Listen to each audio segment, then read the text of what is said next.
Middle education के एक और नए वीडियो में आपका स्वागत है। ये वीडियो टॉपर सीरीज का नहीं होगा, ये वीडियो है आपके प्री बोर्ड एग्जाम वर्ष 2023-24 कक्षा 10वीं के गणित विषय का पेपर। फाइनली गणित का बार बार डिमांड कर रहे थे, एक ही कमेंट सेक्शन में मैसेज था, प्लीज मैथ का अपलोड कीजिए, कल हमारे एग्जाम में मैथ का पेपर देखने को मिलेगा। एंड तुम बोले और मिडिल एजुकेशन ऐसा ना करे, दैट इज इम्पॉसिबल, यह कभी हो ही नहीं सकता। लो भाई साहब, आपके सामने कक्षा 10वीं के गणित के 100% रियल प्रश्न पत्र का प्रश्न क्रमांक 1 से लेकर के 23 तक का संपूर्ण उत्तर लेकर के आ चुका हूँ। फाइनली खुशी की लहर तुम्हारे चेहरे पर होनी चाहिए, क्योंकि तुमको पता है कि मिडिल एजुकेशन जो आंसर देता है 101% रियल और जेन्युइन होता है। बाकायदे लिखित आंसर दिखाऊंगा, पीडीएफ भी दूंगा, टेंशन मत लो। आंसर आपको इस प्रकार से लिखित मिलेगा, देख लो, ये प्रश्न क्रमांक 11 का उत्तर है। इस प्रकार से लिखित आंसर मिलेगा और इसका मैं पीडीएफ के रूप में कन्वर्ट कर लिया हूं कुछ इस प्रकार से आपके सामने पीडीएफ दिया जाएगा। मिडिल एजुकेशन का टोटल फ्री वीडियो आ चुका है एग्जाम में फायर करने के लिए। वीडियो आए, धमाका न मचाए, दैट इज इम्पॉसिबल, यह कभी हो ही नहीं सकता। देखो, सबसे पहले आप देख लो, सेट नंबर ए आपके सामने प्रेजेंट कर रहा हूं। आपके स्कूल में कौन सा सेट आ रहा है चुपचाप कमेंट बॉक्स में लिख देना, तुम्हें जल्द ही वीडियोस देखने को मिल जाएंगे। 75 नंबर का पेपर रहेगा, समय आपको 3 घंटे। वेरियस प्रकार के इंस्ट्रक्शन मौजूद है। मैं हमेशा बोलता हूं, इंस्ट्रक्शन को ध्यान से पढ़ना, इंस्ट्रक्शन बहुत ही इंपॉर्टेंट होता है आपके एग्जामिनेशन में नंबर गेन करने के लिए।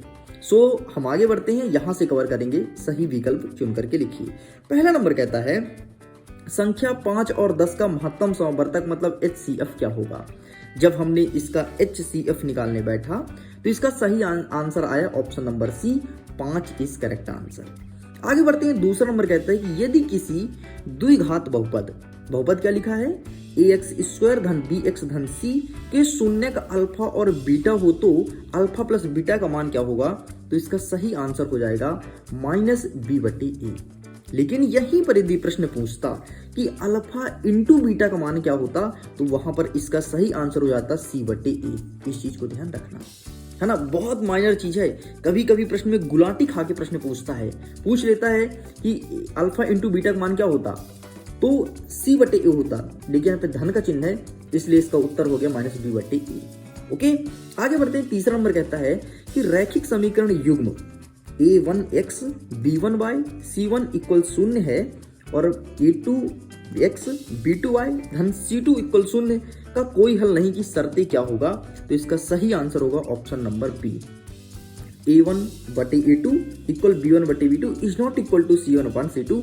ये होगा कोई नहीं हल की शर्तें। और ये प्रश्न पिछले 4 से 5 सालों में हर साल रिपीट हो रहा है और हर साल आपके सही विकल्प में भी आ रहा है, तो बहुत ही इंपॉर्टेंट है।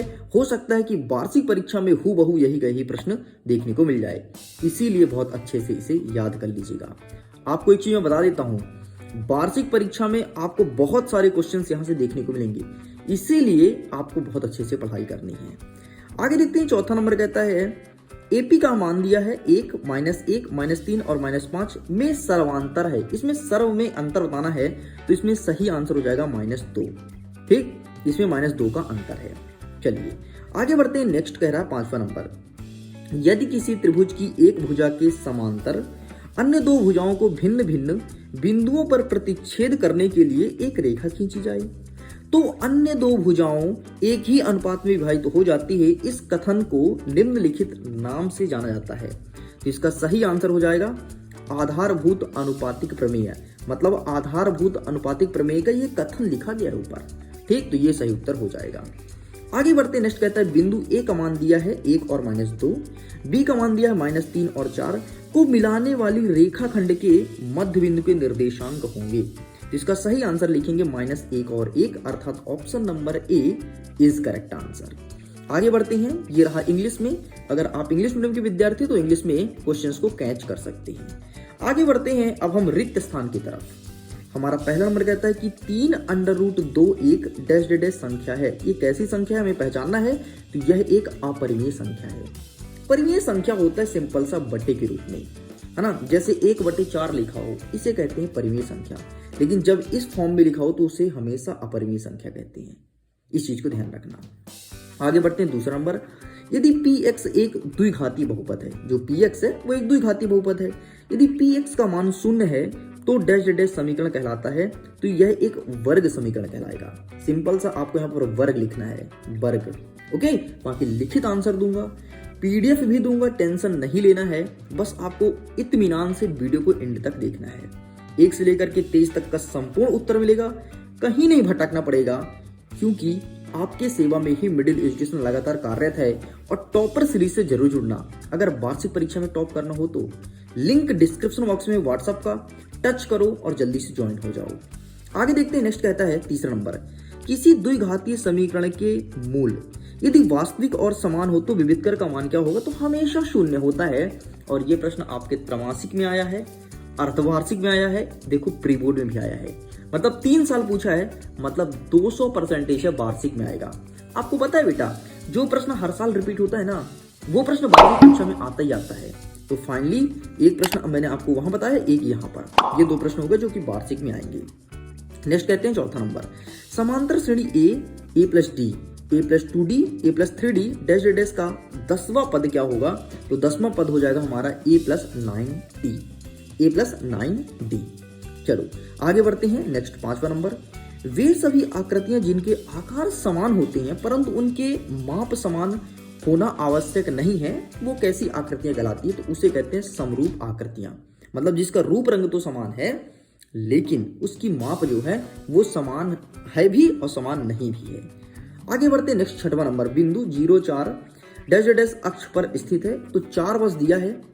देखो पहला वाला x कहलाता है हमेशा, दूसरा वाला y, x के स्थान पर 0 है, y के स्थान पर 4 है, तो सिंपल से जिस पे अंक है उसी अक्ष में स्थित होगा, तो ये y अक्ष पर स्थित है, तो यहाँ पर y हो जाएगा। इस प्रकार से ये भी कंप्लीट होता है। आगे बढ़ते, नेक्स्ट हमारा सत्य और असत्य क्या कह रहा है, आइए देख लेते हैं, फिर मैं आपको लिखित आंसर दिखाता हूँ। पहला नंबर कहते हैं, यदि ABC AP में है तब B बराबर A धन C बाय 2 है, तो इसका क्या ये सही है गलत है, तो यहाँ पर आपका सत्य हो जाएगा। नेक्स्ट, किसी निश्चित घटना की प्रायिकता का मान 1 होता है, बिल्कुल सत्य हो जाएगा। नेक्स्ट, गोले का संपूर्ण पृष्ठ पाई आर स्क्वायर होता है जहां आर गोले का त्रिज्या है, असत्य हो जाएगा। नेक्स्ट, किसी वृत्त की अनंत स्पर्श रेखाएं हो सकती है, नहीं, ऐसा नहीं है कि वृत्त की अनंत स्पर्श रेखाएं हो, नहीं भाई, लिमिटेड होंगी, 10 खींचोगे 20 खींचोगे, लिमिटेड होगी, अनंत नहीं हो सकती, इनफिनिटी कभी नहीं हो सकती। नेक्स्ट देखो, यदि किसी घटना की प्रायिकता P और 0 बड़ा है P से, P बड़ा है 1 से, तो क्या ये सही है, तो बिल्कुल सत्य है। आगे बढ़ते हैं, क्षैतिज तल से ऊपर की ओर देखने पर दृष्टि रेखा क्षैतिज रेखा के साथ अवनमन कोण बनाती है, तो ये आपका असत्य हो जाएगा। इस प्रकार से पहला, दूसरा और 5वां सही, तीसरा, चौथा और 6वां गलत हो जाएगा। 100% इक्वलेट आंसर यही है। आगे बढ़ते हैं, नेक्स्ट अब फटाफट हम सही जोड़ी को मैच करते हैं। सही जोड़ी में पहला नंबर कहता है सेक स्क्वायर थीटा माइनस 1, तो ये हो जाएगा टेन स्क्वायर थीटा का सही उत्तर। नेक्स्ट कहता है कॉट थीटा, तो इसका सही आंसर हो जाएगा 1/tan थीटा। नेक्स्ट कहता है 1 माइनस साइन स्क्वायर थीटा, तो इसका सही आंसर हो जाएगा कॉस स्क्वायर थीटा। अर्धवृत्त का क्षेत्रफल, तो इसका सही आंसर हो जाएगा 1/2 पाई आर स्क्वायर। वृत्त की परिधि 2 पाई आर और मूल बिंदु का निर्देशांक 0 0।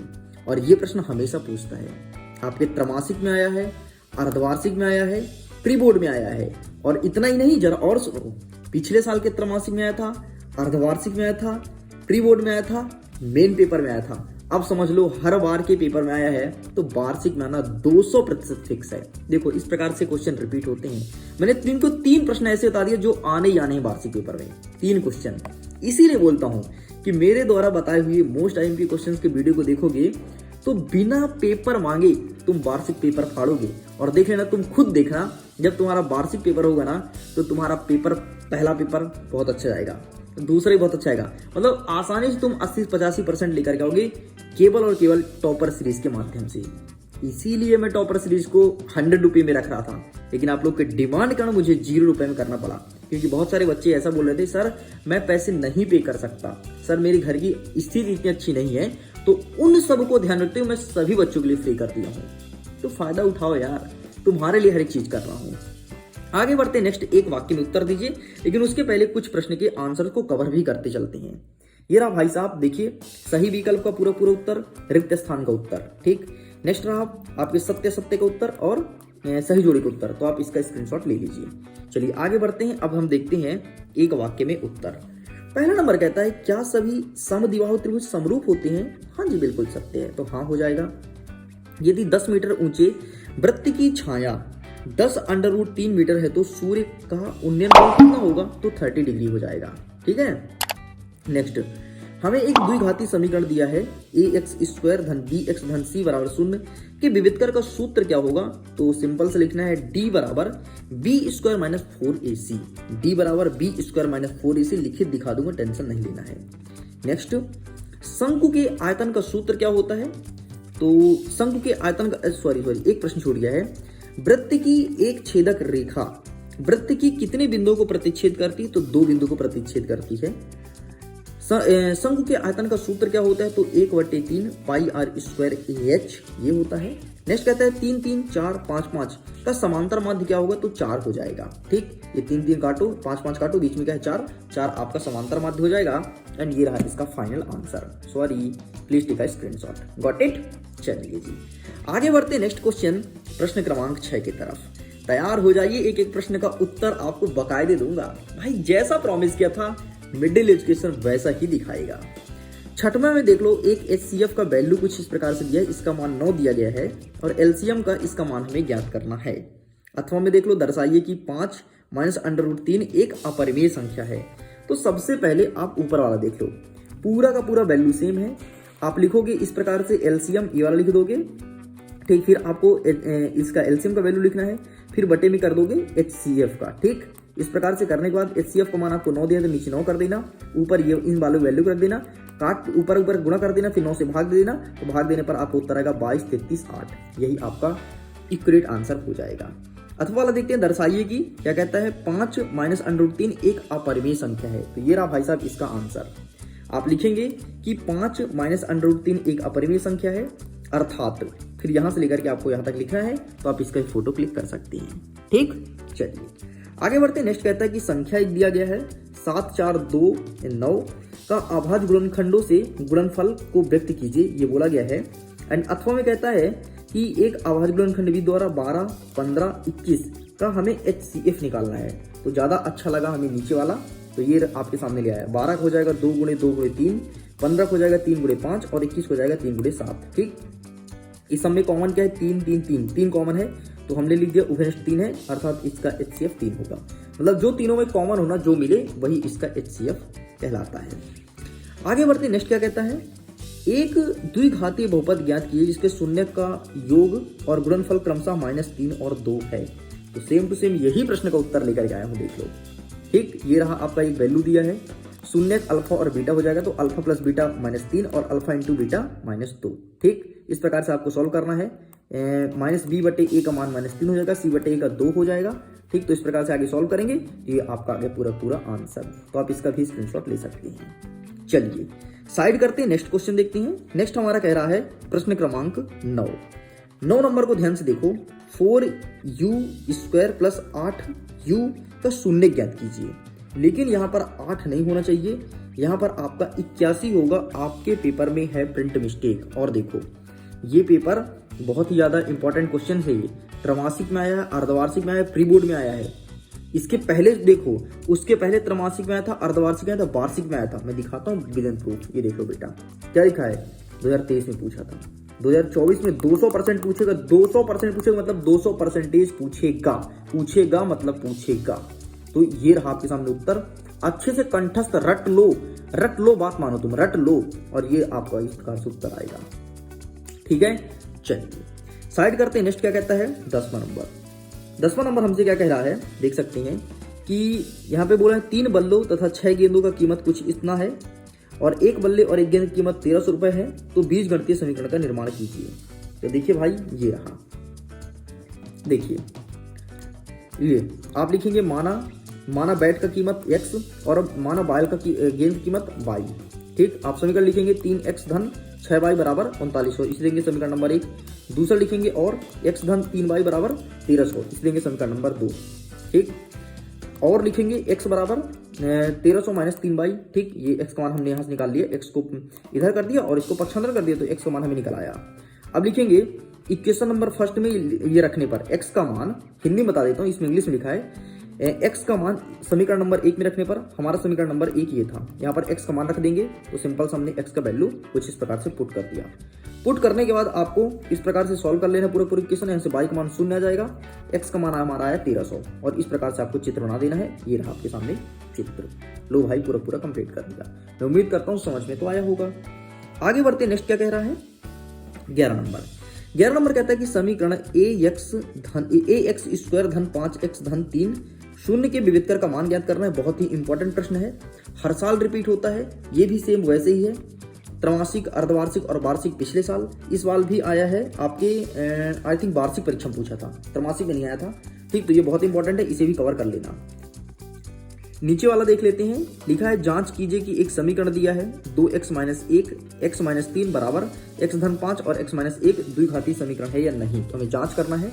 इस प्रकार से इसका आंसर फाइंड करेंगे। ये देखो हमने लिखा दिए गए समीकरण, हमने फिर से समीकरण को लिखा, अब इसका गुणा कर दिए, तो गुणा करने पर कुछ इस प्रकार से आया, ठीक, इधर सॉल्व कर दिए, फिर हमने कहा पूरे पक्षांतरण इधर कर दिए 0, तो हमारा मान निकल गया है x स्क्वायर माइनस 11 x धन 10 बराबर 0।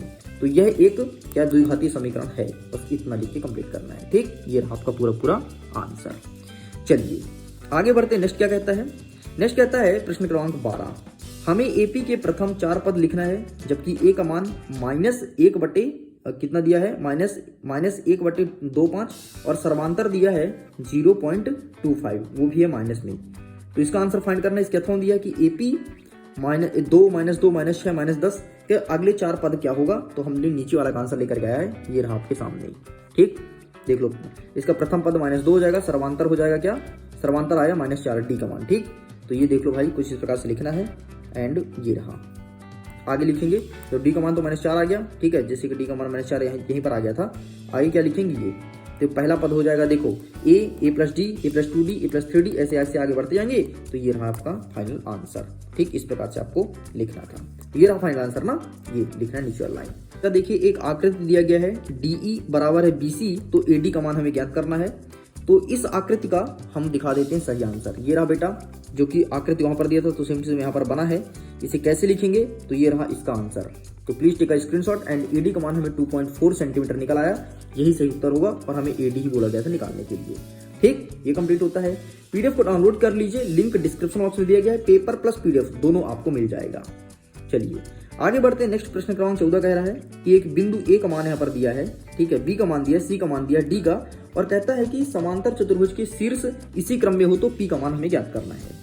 इसके नीचे दिया है कि बिंदु AB और -A -B के बीच की दूरी निकालिए, तो हम नीचे वाला आंसर लेकर गए जो मुझे सरल लगा, ये रहा आपके सामने आंसर, ठीक, इस प्रकार से आप लिखेंगे AB बराबर, ये सूत्र लगा देंगे और इस प्रकार से सॉल्व करेंगे, तो आपका सही आंसर आ जाएगा 2√a का स्क्वायर धन b का स्क्वायर, इस प्रकार से आपको लिखना है। चलिए आगे बढ़ते, नेक्स्ट कहता है प्रश्न क्रमांक 15 नंबर कहता है सिंपल सा, साइन 60 डिग्री और cos 30 degree plus sign 30 degree cos 60 degree का मान निकालना है। तो ये रहा भाई साहब आपके सामने आंसर, इस प्रकार से आपको निकालना है, ठीक, तो आप इसका भी स्क्रीनशॉट ले लीजिए।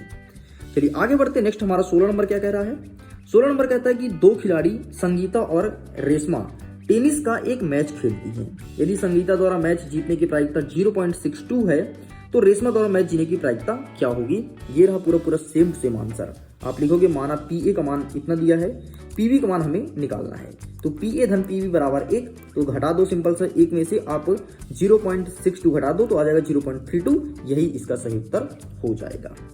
आगे बढ़ते हैं, नेक्स्ट हमारा 17 नंबर क्या कह रहा है कि चित्त प्राप्त करने की प्रायिकता ज्ञात कीजिए। जब एक सिक्के को एक बार उछाला जाता है, साथ ही एक पट्ट प्राप्त करने की प्रायिकता भी ज्ञात करना है। अथवा में कहता है एक डिब्बे में 5 लाल कंचे, 8 सफेद और 4 हरे कंचे हैं, तो डिब्बे में से एक कंचा यादृच्छिक निकाला जाता है, तो प्रायिकता क्या होगी, और प्रायिकता क्या होगी, यह कंचा हरा नहीं है। तो ये रहा भाई साहब हरा कंचा, कंचे अंचित खूब खेलोगे, यदि खेलोगे तो दिन बेहतर है, नहीं खेलोगे तो कोई बात नहीं, पढ़ लो, ठीक। तो इस प्रकार से आपको लिखना है, देखो लाल कंचा 5 है, हरे सफेद 8 है और हरा 4 है, जोड़ दो भाई, 17 हो गए टोटल, तो 17, ठीक, ये हो गया। अब ये फॉर्मूला लगा दोगे, ठीक है। और क्या बोला है कि लाल कंचे बोला है, तो सिंपल सा लाल कंचा 5 है तो 5/17 हो जाएगा। सफेद 8 है तो 8/17 हो जाएगा। और बोला है हरा नहीं है ना, तो सिंपल दोनों को जोड़ दो, 8 और 5 जोड़ोगे 13, तो 13/17। इस प्रकार से आंसर आ गया। तो आप इसका भी स्क्रीनशॉट ले लीजिए। चलिए आगे बढ़ते हैं। 18 नंबर क्या कहता है? 18 नंबर कहता है कि धरती पर एक मीनार ऊर्ध्वाधर खड़ी हुई है, मतलब एक मीनार खड़ी हुई है, घर बना हुआ है, ठीक। धरती के एक बिंदु से जो मीनार की पाद बिंदु, पाद मतलब होता है जो उसका बेस पॉइंट होता है, जिसे तुम कहते हो नेब, ठीक, पाद बिंदु से 15 मीटर की दूरी पर मीनार के शिखर का उन्नयन कोण 60 डिग्री बनता है, तो उसकी ऊंचाई हमें ज्ञात करनी है। ये रहा इसका आंसर। सबसे पहले आप चित्र ध्यान से देख लीजिए, चित्र अच्छे से बनाइएगा। चित्र जितना अच्छा बनाएंगे नंबर उतना ही बेहतर मिलेगा, ठीक। बाकी इस प्रकार से सॉल्व करना है। h का मान आ जाएगा आपका 15√3 मीटर। Got it. आगे बढ़ते हैं। प्रश्न नंबर 19 कह रहा है, हमें सिद्ध करने की बात करता है कि वृत्त के किसी बिंदु पर स्पर्श रेखा स्पर्श बिंदु से जाने वाली त्रिज्या के लंबवत होती है। तो ये रहा बेटा इसका आंसर। तो प्लीज टेक अ स्क्रीनशॉट, ठीक। इसका आंसर का स्क्रीनशॉट ले लीजिए और पूरा पूरा आपको यही लिख करके आ जाना है। तो इति सिद्धम आपको यहाँ तक लिखना है, ठीक है। ये भी कंप्लीट होता है। आगे देखते हैं। प्रश्न नंबर 20 हमारा क्या कह रहा है? एक त्रिज्या दिया है और बोला है कि 4 सेंटीमीटर वाले एक वृत्त की त्रिज्या खंड का क्षेत्रफल हमें ज्ञात करना है, जिसका कोण 30 डिग्री दिया गया है। अथवा में उससे बेहतरीन और सरल प्रश्न है। अथवा वाला कहता है एक वृत्त की चतुर्थांश का क्षेत्रफल ज्ञात कीजिए, जिसकी परिधि 22 सेंटीमीटर है। तो भाई साहब ये रहा आपके सामने चतुर्थांश की परिधि। तो आप इसका भी स्क्रीनशॉट ले लीजिए। पूरा का पूरा 100% रियल और जेन्युइन आंसर है। इससे बेहतरीन आंसर कहीं भी नहीं मिलेगा। तो आपको यही लिख करके आना है। तो प्लीज टेक अ स्क्रीनशॉट। आगे बढ़ते हैं। 21 नंबर कहता है 21 नंबर कहता है कि दो संपूरक कोण का बाह्य बड़ा कोण छोटा कोण से 18 डिग्री अधिक है, तो उन्हें ज्ञात कीजिए। बहुत ही सरल प्रश्न पूछा गया है और बहुत ही प्यारा प्रश्न पूछा गया है। तो ये रहा इसका आंसर, ठीक। ऊपर वाले का आंसर है, तो आप इसका स्क्रीनशॉट ले सकते हैं। यहां से आपको लिखना स्टार्ट करना है, ठीक। ये लिखिएगा, ये लिखिएगा। इस प्रकार से आपको सत्यापन भी करना है और लिखना है अतः प्राप्त हल सही है। तो पूरा पूरा स्क्रीनशॉट लीजिए, पूरा का पूरा ये लिख करके आना। आपको पता है यार कि 100% रियल और जेन्युइन आंसर है, ठीक है। ऐसा आंसर आपको कहीं नहीं मिलेगा, इस चीज को ध्यान रखिएगा। चलिए आगे बढ़ते हैं। बस 2 ही प्रश्न और बचा है, जो कि 4 नंबर के प्रश्न है। हमारा प्रश्न कहता है कि एक ठोस एक अर्धगोले पर खड़े एक शंकु का आकार का है, जिसकी त्रिज्या 1 सेंटीमीटर है तथा शंकु की ऊंचाई की त्रिज्या के बराबर है। इस ठोस का आयतन पाई है, पाई के पदों में ज्ञात कीजिए। अथवा में कहता है एक खिलौना जिसकी त्रिज्या 3.5 सेंटीमीटर वाले शंकु के आकार का है, ठीक है। एक खिलौना है जिसकी त्रिज्या है 3.5 सेंटीमीटर। आगे देखते हैं। जो उसी त्रिज्या के एक अर्धगोले पर अध्यारोपित है, मतलब एक अर्धगोला बना हुआ उस पर अध्यारोपित है, मतलब उससे जुड़ा हुआ है। समझना बात को। इस खिलौने की संपूर्ण ऊंचाई है 15 सेंटीमीटर। पूरी की पूरी ऊंचाई की बात करूं तो 15 सेंटीमीटर इसकी ऊंचाई है, 15.5 है। तो इस खिलौने पर संपूर्ण पृष्ठीय क्षेत्रफल हमें बताना है। ये देखो, सबसे पहले चित्र समझो। इसका जो त्रिज्या बोला है बेटा, वो देखो इतना है, ठीक है। पूरी ऊंचाई बोलो, देखो 15.5 है। तो हमें सिंपल से बोला है कि ये जो 10 सेंटीमीटर है, इसकी ऊंचाई हमें फाइंड करनी है। कैसे फाइंड करेंगे? ये रहा आपके सामने। इस प्रकार से आंसर लिखना है आपको। इसको मैं जूम आउट करता हूँ, ठीक। ये रहा, तो प्लीज टेक अ स्क्रीनशॉट। आगे बढ़ते हैं। ये रहा, तो आपको ये आंसर लिखना है। ये इसका हो गया आपका क्या? पृष्ठीय क्षेत्रफल। संपूर्ण पृष्ठीय क्षेत्रफल इतना लिख के कंप्लीट करना है। चलिए आगे बढ़ते हैं। अंतिम प्रश्न, जो कि प्रश्न नंबर 23 है। देखिए मैं आपसे बोला था ना कि 1 से लेकर के 23 तक का संपूर्ण उत्तर दूंगा, एक भी प्रश्न का उत्तर नहीं छोड़ा हूं। भाई जो मैं बोलता हूं वो मैं करता हूं, ये चीज तुमको ही पता है। तुम कोई नए स्टूडेंट नहीं हो, तुम भी ओल्ड हो। आगे देखते हैं। नेक्स्ट कहता है निम्नलिखित सारणी में 35 नगरों की साक्षरता दर कुछ इस प्रकार से दिया गया है। देख लो, 45 से 55 तक 3 है, 55 से 65 तक 10 है, 65 से 75 तक 11 है, 75 से 85 तक 8 है और 50 से 95 तक 3 है। तो कहता है कि माध्य साक्षरता दर ज्ञात करना है, मतलब सिंपल सा हमें माध्य विचलन का सूत्र लगाना है, ठीक है। तो आइए लगा के देखते हैं कैसा निकालेंगे। ये रहा, देखो पूरा पूरा सेम वही आंसर दिया गया है। यहां से हल करना है। ए का मान 70 लिखना है, एच का मान 10 लिखना है, ठीक है। इस प्रकार से एक बॉक्स बनाना है साक्षरता दर। दूसरा होगा नगरों की संख्या, तीसरा वर्ग चिन्ह, चौथा हो जाएगा D1 का और 5वां हो जाएगा आपका U1 का और F1 और U1 का, ठीक। इस प्रकार से हुआ। तो इस प्रकार से आपको निकालना है पूरा पूरा। फिर फार्मूला लगाएंगे, पद विचलन विधि का प्रयोग करते हुए ये फार्मूला को रखेंगे। ये वाला फार्मूला है और जो जो वैल्यूज दिया गया है सिंपल से पुट कर दो, जोड़ घटा दो, आपका आंसर आएगा 69.43% इज करेक्ट आंसर। यही आपको लिखना है। लीजिए, इस प्रकार से पूरा पेपर कंप्लीट कर दिया हूँ। एक अथवा में है, जरूरी नहीं है आपको एक ही अटेम्प्ट करना है। तो पूरा कंप्लीट कर दिया हूँ। उम्मीद करता हूँ ये वीडियो पसंद आया होगा। वीडियो पसंद है तो वीडियो को दिल से लाइक कीजिए। चैनल में पहली बार सब्सक्राइब जरूर कीजिएगा। मिडिल एजुकेशन ऐसे ही कंटेंट लेकर के आता है। तो लगभग आपके 3 पेपर के वीडियो अपलोड हो चुके हैं, हिंदी, विज्ञान और आपका गणित। जल्द ही आपको संस्कृत, सामाजिक विज्ञान और अंग्रेजी का देखने को मिलेगा। वीडियो पसंद है तो वीडियो को दिल से लाइक कीजिएगा, चैनल को सब्सक्राइब कीजिएगा और आप टॉपर सीरीज से जरूर जुड़िए। लिंक डिस्क्रिप्शन बॉक्स में दिया गया है। एक बार डिस्क्रिप्शन बॉक्स में चेकआउट कीजिए, आपको पीडीएफ भी मिल जाएगा। टेलीग्राम पर भी जुड़ सकते हैं, मेरे से बात कर सकते हैं और अपने मन के सारे डाउट को आउट कर सकते हैं व्हाट्सएप पे जुड़ के। मैं वीडियो करता हूँ। एग्जाम के लिए all the best. Bye bye.